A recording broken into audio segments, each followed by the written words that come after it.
there's a lot of ways you can make money in this business, and he makes good money doing that. Mm-hmm. So there's a lot of kind of side businesses like that. Yep. That exist. I've known this for 9 years at least, and for whatever reason, in the last month, I've started to get reached out to by a lot of equipment inventors. This is the Online Trainer Show, Trainer Show, Trainer Show. This is the Online Trainer Show. We shouldn't have a podcast. I feel like today I brought my basketball. That way people can listen to me throwing the basketball up and down on the podcast. Because what else are we really going to do without Ren? I mean, we don't have his nonsense. We don't have anybody to fill the void. And Ren is really, really good at filling silence to make sure that there's no silence. And so we don't have anybody to do that now. So I figure I'll just go like this, whenever there's silence. Whatever works. Yeah. How does it sound? How does a basketball being caught? It sounds like you're smacking something. So I'm just gonna leave that there. Do I need to find lyrics? Okay, one sec. No! What have I done?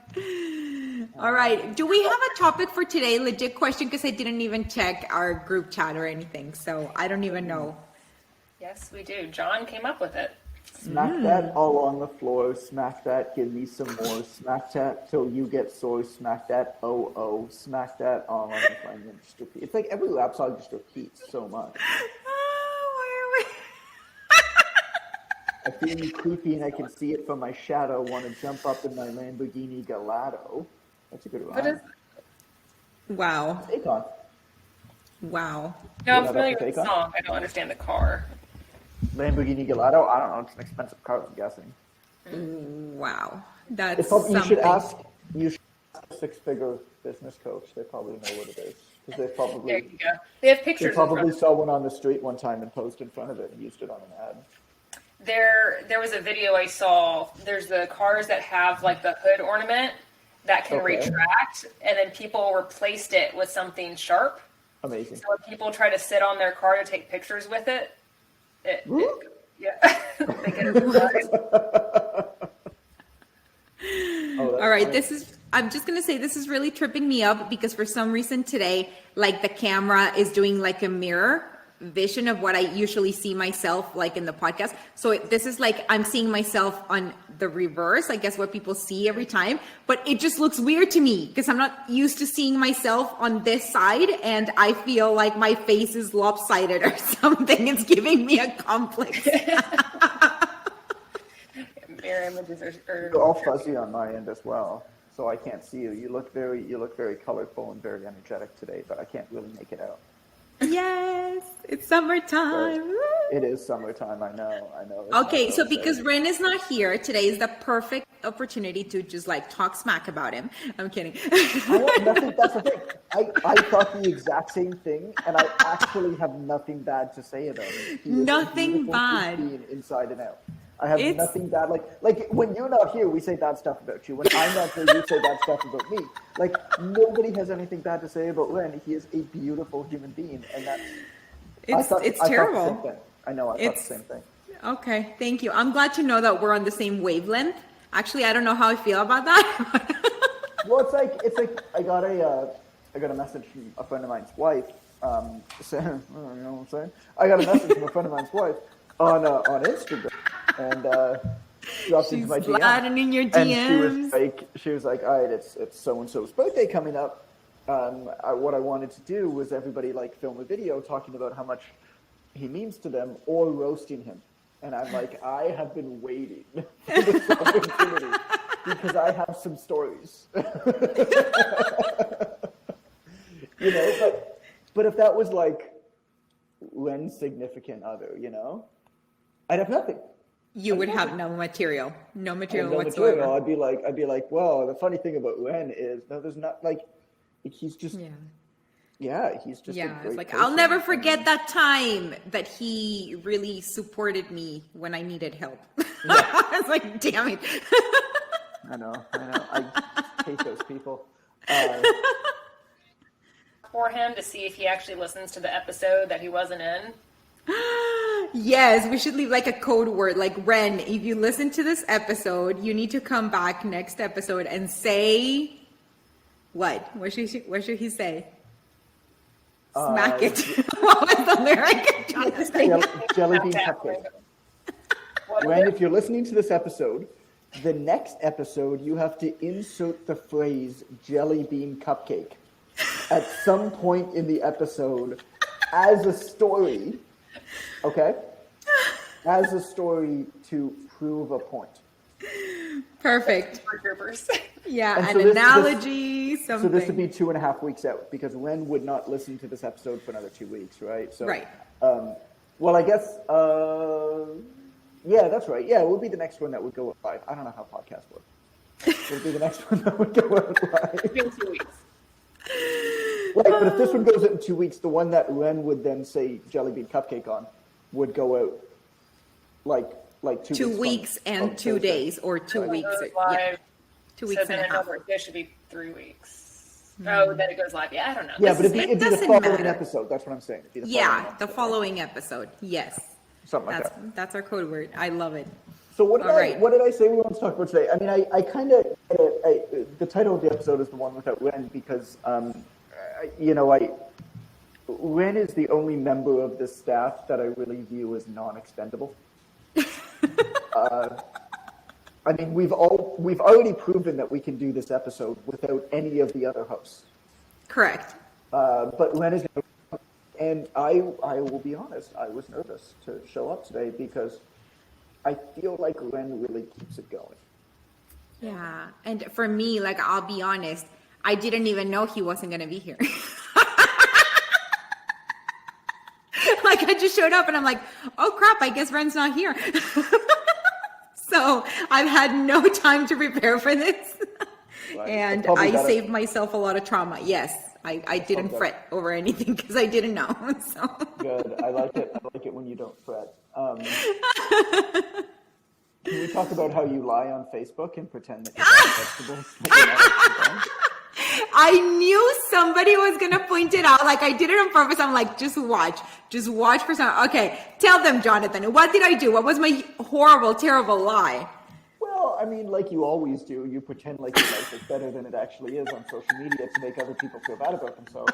So you showed your grocery cart, but of course you only showed the vegetables. You didn't show the Cookie Crisp and all the Captain chips, Crunch and all that. Yes. graham Staples. crackers and everything. I don't know why. Just that was a very random assortment. So you of course don't show those things. You only show a grocery cart full of like the most vibrant, colorful fruits and vegetables. Wholesome. And you had to have put a filter on that thing to like increase the vibrancy of it because like you took the picture of a grocery store and grocery stores all have that deadening fluorescent dull lighting up above. Yes, like terrible. photos don't look bright and vibrant in a grocery store. They look awful because grocery stores are terrible places. Yep. And so you took this photo, and of course you talked about how, oh, it's summertime, and I'm going to eat fresh, and blah, blah, blah, look at me, Aunt Carolina. And so in there you had a whole bunch of emojis, and that's how you speak, by the way. That's how you sound to me. It's like Charlie Brown, where it's like, I just stuck in emojis. and then you just go and do a queen wave to all your constituents when you and the mayor are driving by. And so... And so at the bottom of the Facebook post, you had a whole bunch of emojis for vegetables, which I thought was very clever because there was vegetables in the picture of the post. And you also had vegetables emojis. So I thought it was a really neat connection that you made there. But you had all the vegetables that you had in your cart, except there was an avocado emoji. And you didn't, I looked very carefully because I always look very carefully at your photos on Facebook to try to find something that I can make fun of. And there was no avocado in the cart, but there was an avocado emoji. How dare I? How dare I? And you know, like on phones, like you start clicking on emojis and it kind of gives you options of other similar emojis that you may want to use. Like it's almost like autocorrect of emojis. And so the avocado was there. And I knew I didn't buy any avocados because I didn't need any this trip. But I was like, I'm going to click that and watch somebody point out the fact that there's no actual avocados in my cart. And then I posted, and within 30 seconds, what does Jonathan do? He's like, I see the emoji, but I don't see any in your card. And I'm like, dude, my man. So yeah, in case, I mean, that's a lot of pressure for me. I'm like, oh my God, everything has to be perfect because Jonathan is going to zoom into every single one of my pictures and see what he can pick apart. It's just like that one time I showed up at your house and you had a jelly bean cupcake, and I was like, I don't know why you put these things together. Jelly bean cupcake. So let's talk about working with other people, because that's kind of what this topic is. I mean, we called it the One Without Ren, but the reality of it is the topic is about finding people who complement you in different ways and the importance of working with them. And the reason why, I mean, I thought that it was a good opportunity to talk about this because Ren isn't here. And it kind of makes sense to like talk about how important it is to find people who complement you and make you better and stuff like that, when the one person who complements all of us and makes us better isn't here. And so, but also I'll default to the two experts on feelings here after I finish saying this. I feel like there is a tremendous amount of pressure for people trying to build themselves up in online fitness, whether it's a full-time thing or whether they're going into it as a side gig, to feel like they have to do everything themselves. And there's a lot of pressure, and it is impossible because there are so many things that you are told you need to do. And I don't know if that's true or not, but I thought that would be a good hopping off point. So I'll let one of you guys take it, and I'll just throw this basketball up and down. It is. That's not going to be distracting at all. I'm watching this orange thing go up and down. So in this topic, I thought it was really kind of like appropriate that we're going down this path today, because just today there was a post in our OTA level 2, our Academy level 2 group.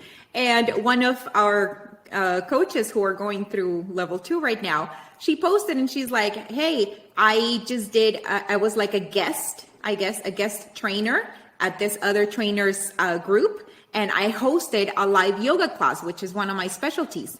And it was awesome. And we had a great time. And so I came in and I brought something that this other trainer doesn't necessarily do, but it's my thing. So now I want to hear from you. What's your thing? And would you be interested in collaborating like this? Like, you show up in my group and teach my people something that I can't, and I show up in yours and I teach. And I thought that was so freaking fantastic, because that is the essence of how we kind of like grow our valuable networks. Like, it's not just the work the room kind of old saying of like, you got to network, you got to work the room. It's like barf, like, no, thank you.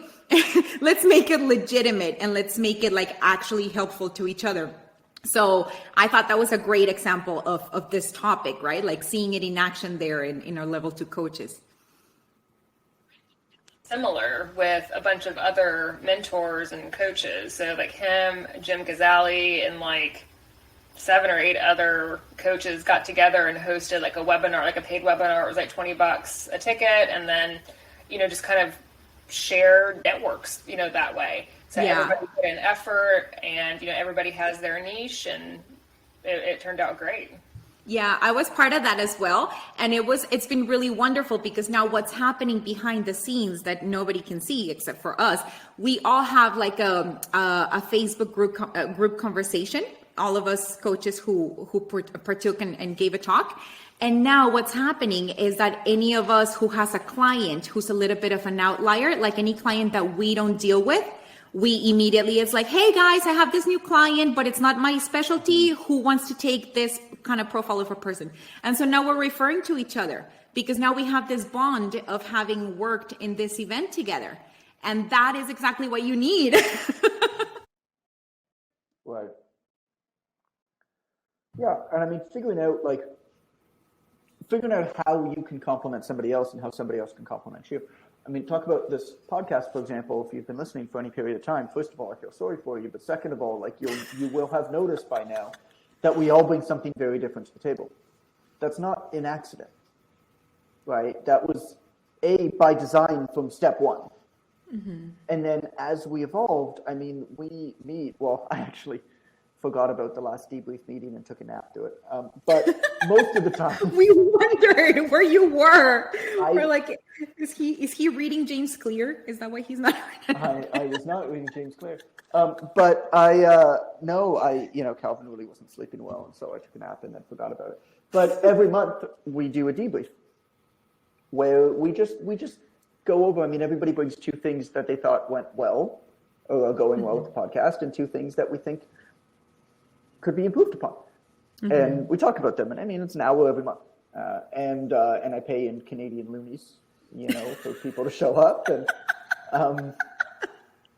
most of the time they do.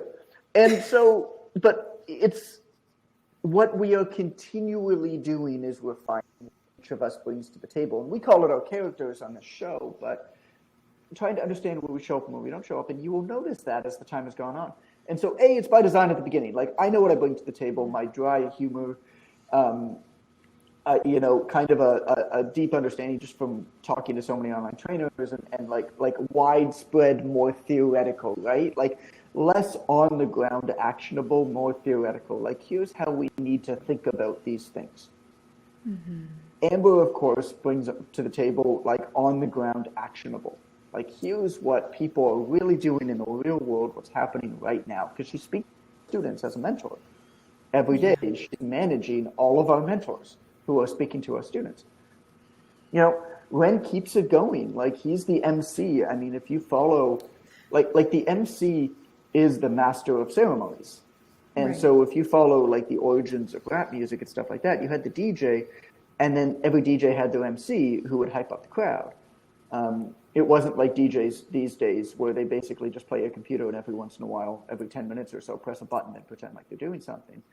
And so it's always funny. Wait for the drop. Wait for it. Wait for it. No. And then they just eventually Avicii or whoever presses the button. And so Ren keeps it going.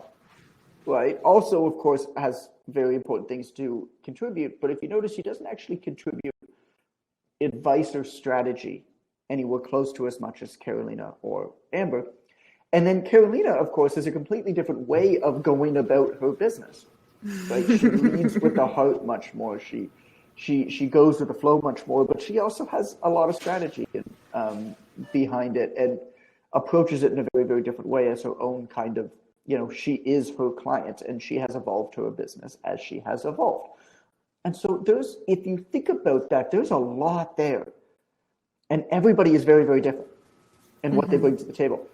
And a master of ceremonies, one of the things that he does is he calls on people when he knows that they can contribute their own secret sauce. Right. And so my question to you, listening to this, is, what is your kind of secret sauce, and what do you need to complement it? Right? Are you a dashingly handsome, less than average height Jewish man with a dry wit? Well, I mean, you probably need to be, complimented a little bit there. I know from experience. So what is it, right? What is it that you need to be complimented with in your business? And I think the example of our Online Trainer Academy 2 students who have really built a strong community amongst one another, like, everybody's different, man. Should I train? Client comes in and wants to train for a long distance cycle, marathon or whatever. I don't even know what it's called. Like, clearly not. But I can tell you right now, I got a guy for that. Yeah. Right? I've got a guy, if you want to go on a long trip, I got a guy for that. And that's, I think, the power of it. I guess this episode could be called potentially, do you have a guy for that? And guy, gender neutral guy. Like, do you have a person for that? There is a lot of power in making a very good recommendation that always comes back to serve you. And the more things you've got a guy for that, I think the better that you'll do. I think that's a very kind of like undervalued part of our industry, is that the fact, like, in your ability to build other people up, and not clients, I'm talking about like other coaches, like in your ability to build up what others might deem, competition. They're not actually your competition, and just the mutual benefit is going to be so much greater than what you could potentially lose out of, referring out a client or two. It's always worth it to be like, oh, I know, like Jonathan says, I have the person for that. I know, the best in the business. Like, that actually speaks volumes about you, because it talks about your connection, about the people who surround you, about their professionalism, and that builds you up as well. So it's, again, that symbiotic relationship of like passing back and forth of information and resources and clients and everything. It's going to help everyone, but that's very much a people game. And because right now, so much of our online training tends to feel isolated, I feel like we have to make an extra effort to reach out to others and to connect with others. For me, it's like first step is I'm always out, like really checking out what others are doing. I have a fairly good idea about who in my circles are good at what. And that's just from like following their content? Exactly. Like, I accept all coaches as friends.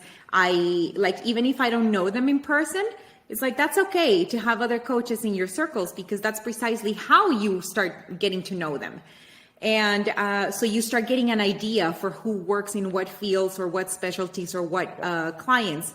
And then that's how you start referring back and forth, or include them in conversations. Like, if somebody's asking for an expert opinion on something, tag another person, even if you've never spoken to them before. That's such a powerful thing, such a powerful thing. Bring them in and be like, I'm not that well versed, but I know just the guy for that. Let me tell you, and this is him. Hey, can you help us out with this question about cycling, about triathlons, about whatever it is? So that's such unbelievable advice. In order to be the person who gets tagged in, you got to put yourself out there and showcase what you do, which is a point we hammer in basically every episode. Mm-hmm. Let me tell you an example too. Of like including your colleagues in what you do, and even giving them free access sometimes to what you do. This happened to me last week.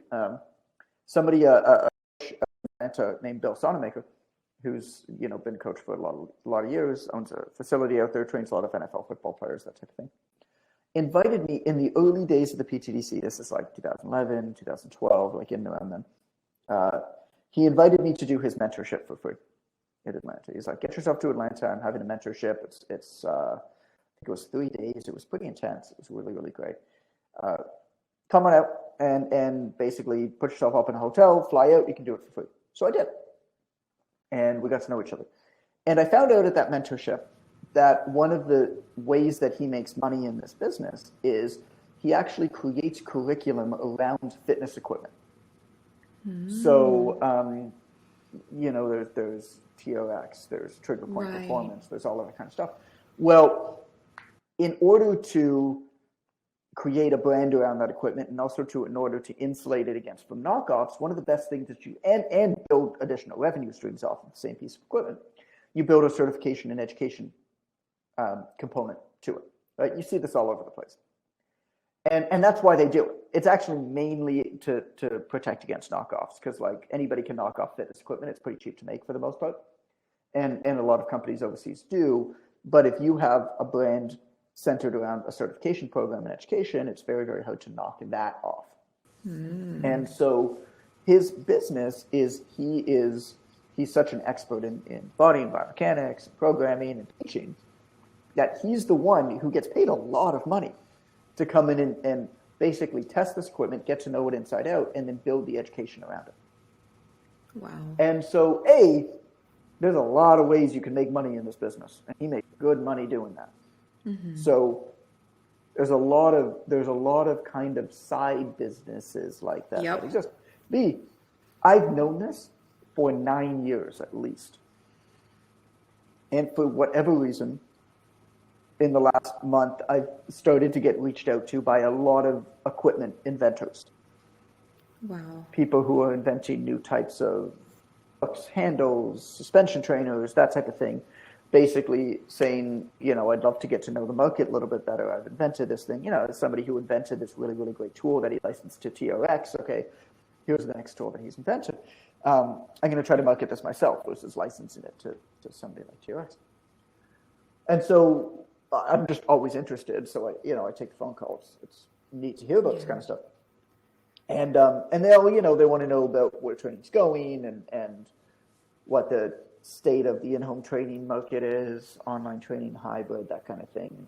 Kind of figuring out how to position this thing. In one case, so I spoke to 2 people last week. In one case, it was already out. They did a Kickstarter. The Kickstarter was successful, but sales have kind of sputtered since then. The other case, he hasn't come out with it yet. He's just got like the prototype. And in the first case, I kind of said, it's too hard to understand what this thing is for the consumer. You're going to have to sell this to trainers.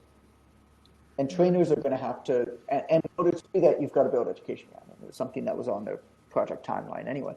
And so long story short, I made the connection to him and Bill.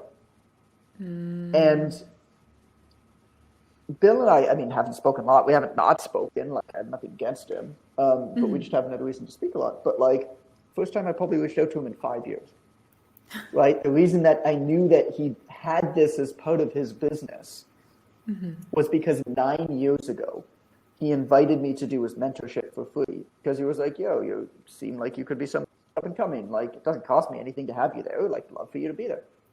And I learned that he did this as a business.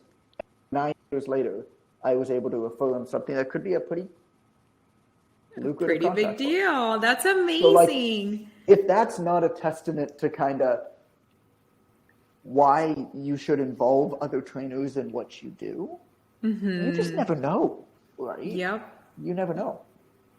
That's an amazing story. And it brings me back to kind of like what we've always said, like from the beginning. This has been kind of like one of the tenets of this entire show is like that put yourself out there and all this kind of stuff. But it's also like don't be afraid to help others.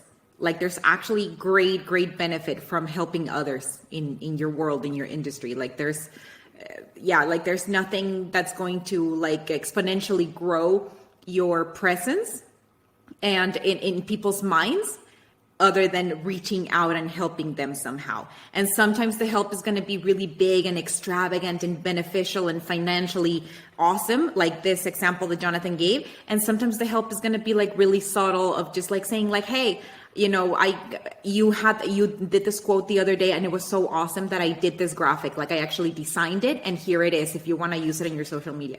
Like that's a fantastic way of helping someone in a way that you're using your talents. It doesn't really cost you anything, but you're there and you're present and you're offering something.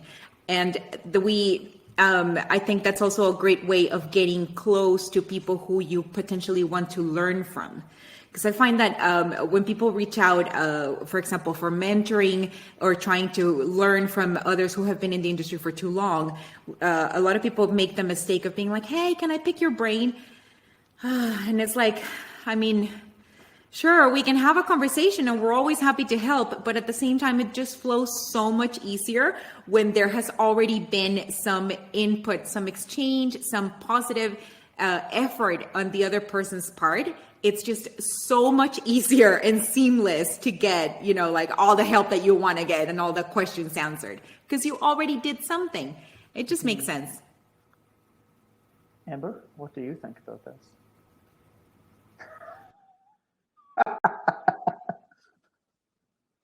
To be careful with kind of the quid pro quo thing too. So like, don't help to help and not to expect anything back. So like something that doesn't feel good on the receiving end is here, I did this thing for you. Now I need you to do this. All right. So like help to help and you can hope for good things, but don't go into it with the ulterior motive of, I expect something back. Yes. And can I add to that before you move on? Yeah. Mm-hmm. Because I agree totally. And to add to that, Calvin always does this lately. It makes me really happy. We're reading books and he just goes like this with his hands and the rest is head in his hands. So it makes me smile. So to add to that, don't make deals in your head that the other person isn't aware of. It's so common for us to do something for somebody with the unstated assumption that now they have to do something for you. They never agreed to that deal. And then holding them in contempt when they don't do it. And that's just a bad trap to get into. So understand that if you're doing something nice for somebody, they're not signing up for a contract. You might be signing them up for a contract in your mind. But that's a contract that doesn't exist. The other thought I had too was, don't expect immediate benefit, right? Kind of like a client that works hard for a week and diets and does all the right things and they're expecting like 15 pounds in a week. Like, building relationships is a long-term game. So don't get frustrated or try not to get frustrated. If you've been networking really hard for a month and like nothing quote unquote good is coming out of it, like it's a long-term gain and it's consistently showing up, consistently helping and being present, and it'll come when it comes, but it's a long-term game versus a short-term game.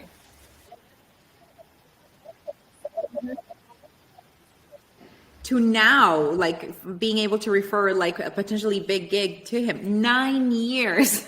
Yeah. So it's a long time. I used to shoot myself in the foot on social media. Like, if I didn't talk to you within the last 6 months, I would remove people off of my social media. Like, I assumed we haven't talked, therefore we're not friends. And so when I started, I was just more private back then. And when I started my business, I had to like start from scratch because I did that. I removed a lot of people that I didn't talk to regularly.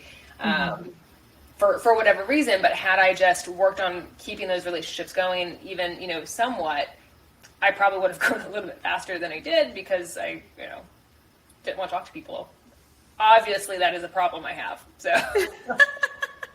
I think you're doing a good job with it though. We're forcing you to be social. Yes. Yeah, that's funny. That's fine. You know what? You'll never be Ren, just like I'll never be Ren. Jonathan will never be Ren. No, none of us. We can all give that up right now. We will never be like Ren levels. Oh, there was a celebrity death that hit Ren really hard.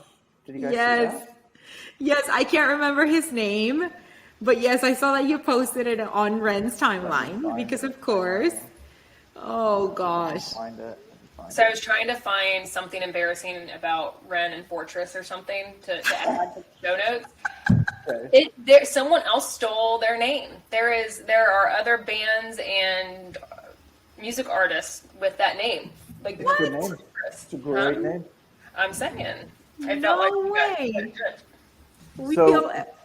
We should, like, legal action is required here. Gavin McLeod, who was the Love Boat captain. Yes. Oh no. At 90 years of age. 90 years old. Which is quite stellar. 90 years old. The Love Boat captain has passed away. Yeah. And now you know why Ren is not here today. He's mourning.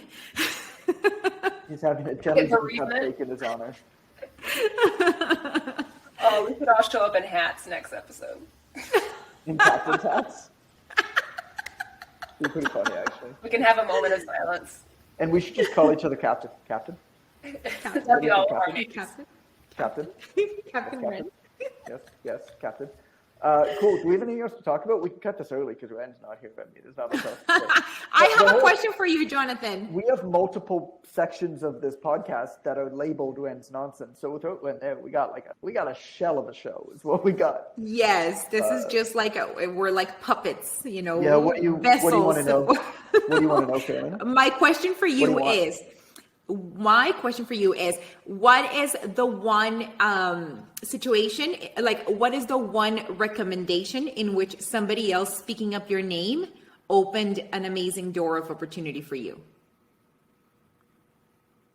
I don't understand the question. Yeah, like tell us about the situation that you remember the most in which somebody else recommended you. Like hooked you up with somebody who opened up like a floodgate of opportunity or of good work or awesome people or anything like that. Yeah, sure. Okay, I got one. There's a bunch, but I have one that I think is a good example. And this is, I like this example because I didn't even remember doing it. is the funny thing. Mm-hmm. So I reached out to a colleague who's the editor-in-chief of one of the biggest fitness websites worldwide, and basically just asked him if they were interested in any content about online training, about that type of thing. And he messaged back and he's like, yeah, absolutely. And there might be actually some partnership stuff that we can do. I still remember 4 or 5 years ago when I reached out to you about a question for online training, and you jumped on the phone and you gave me some great advice, and you gave me access to the Online Trainer Academy, and that helped me so much. And I built a great online training business as a result of it. And I can never thank you enough. And you don't remember doing any of those things. That's amazing. Like, you were like a legitimately great human to somebody else, and you're like, I don't remember doing that. I don't remember doing it. But I mean, now this person, so he was probably in some editorial role at that point. Mm-hmm. And he reached out to me, and good editors in the fitness industry are just like good people to know, obviously, right? Yeah. And so I guess I helped him. And he built a really great online training business as a result, and remembered it, right? And so when I reached out to him, now he's the head of one of the biggest fitness websites in the world, and is like, yeah, man, I'm gonna go to bat for you. Oh, wow. That's amazing. And they were never able to push through like cross promotion stuff, just because it was just not on their supplements. They sell all that stuff. It was just not on their blueprint. But we definitely have content placed. Which is great, which is super powerful. And so that's how this stuff often happens. Yeah. You kind of, and so I like that example because I didn't even remember doing it. And I wonder how many of those types of things there are and have been over the years where I just don't. That's awesome. And I feel like I need Ren to listen to this episode so that he can me be shocked at the fact that Jonathan is sometimes like an actual kind human being. Amber's laughing. So I feel like Ren is also going to be like me. Like, I'm a little bit like fake news. This is fake news. Amber's getting us something. She's like, wait up. Judging by that, Amber's got some sort of a prop. Let's see what's going on. Oh my goodness. I like Amber's office. So Amber is extraordinarily well organized. She got her Casio watch. Look at that. Yes. Oh, why are you not wearing it? Yeah, that's kind of a jackass move. Amber. Because I can't wear both, and I'm tracking. So what are you tracking?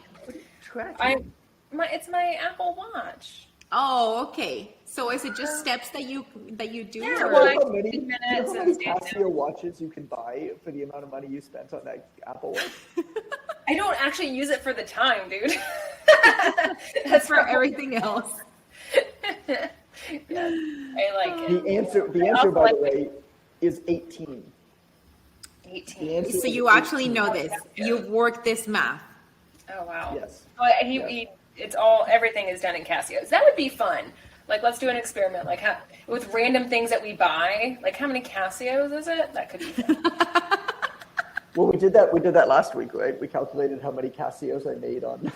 Yes. On the one stock that went up during the episode. That was kind of funny. Yeah. So I'm very proud. He's sneaky kind. Oh, he's like low key. Give him crap. Yeah, don't tell anyone, low key. Don't tell people that I'm actually like this kind. It's actually a real thing in Jewish culture. It's something called tzedakah, which is the highest mitzvah, which is good act, kind act. Noble act, I think, is probably the better definition, is anonymous donations, anonymous gifts. So you will often see anonymous donors in Judaism, and because it's an element of tzedakah, it's basically removing any sort of ego, any ulterior motive from the thing. And, that's awesome. And so there's kind of that. No, I mean something that Allison and I live by, that we try to do as much as possible. We actually need to remind ourselves of it a lot. Is something that I picked up from Phil Caravaggio, who's founded PM with Variety. He's sort of like the quiet partner of it, right? A lot of people who don't Yeah. know the company well might not know him, but I mean, he's co-founder. And you know, one of the lessons I learned from him is never resist, never fight a generous impulse. Yes, that's so probably you know, the quote from him that I have also kind of like kept throughout the years. Yep. It's powerful. So true. Like whenever you feel like doing something nice for anybody at any point ever, just do it. Don't even think about it. It is always, always, always a net positive. Isn't that an amazing way to tie back into what we were talking about on this episode? Seriously, that was it's fun. like, oh, of course, because, you know, aside from kind, he's also brilliant, guys, like in case you... Yeah, I know. I'm humble. I know. What else you got? He wrote 11 books, guys. The what? 11 books, yeah. Why he wrote 11 books. All right. Of course.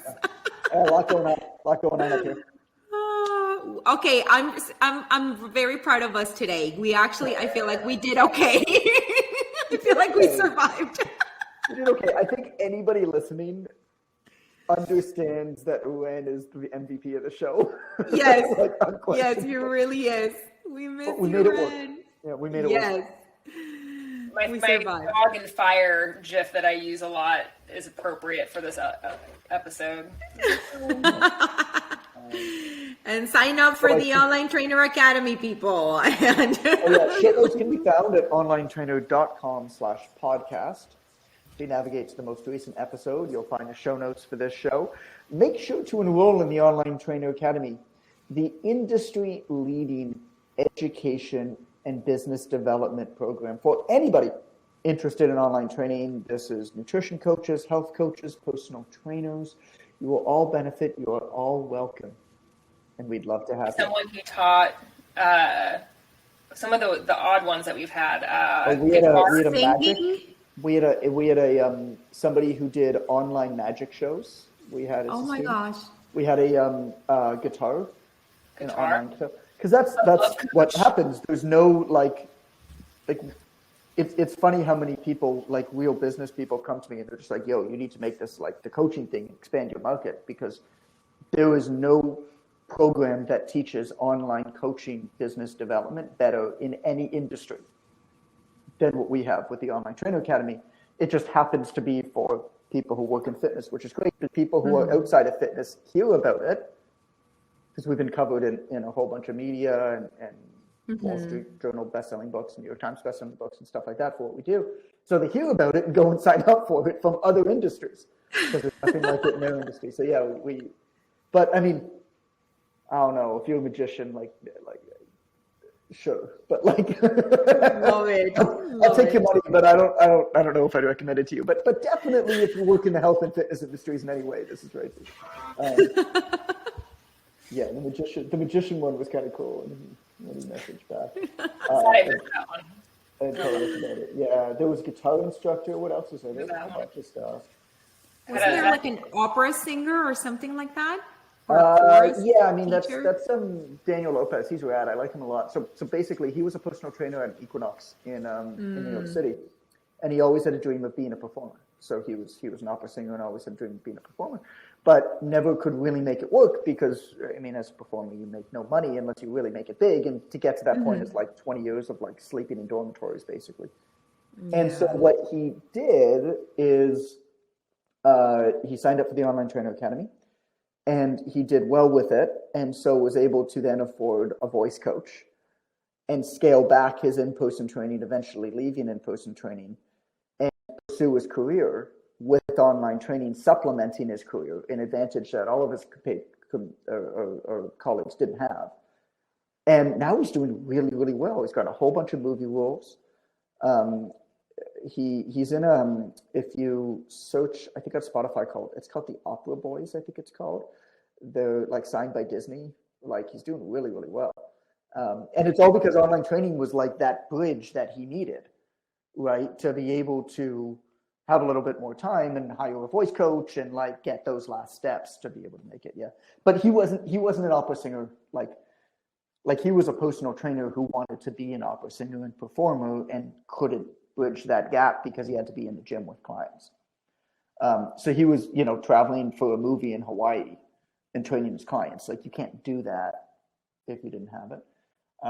But I think at this point, it's 2:00. It's time to sign off. There's only one last thing to say.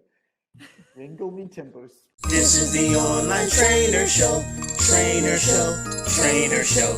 This is the Online Trainer Show. We shouldn't have a podcast.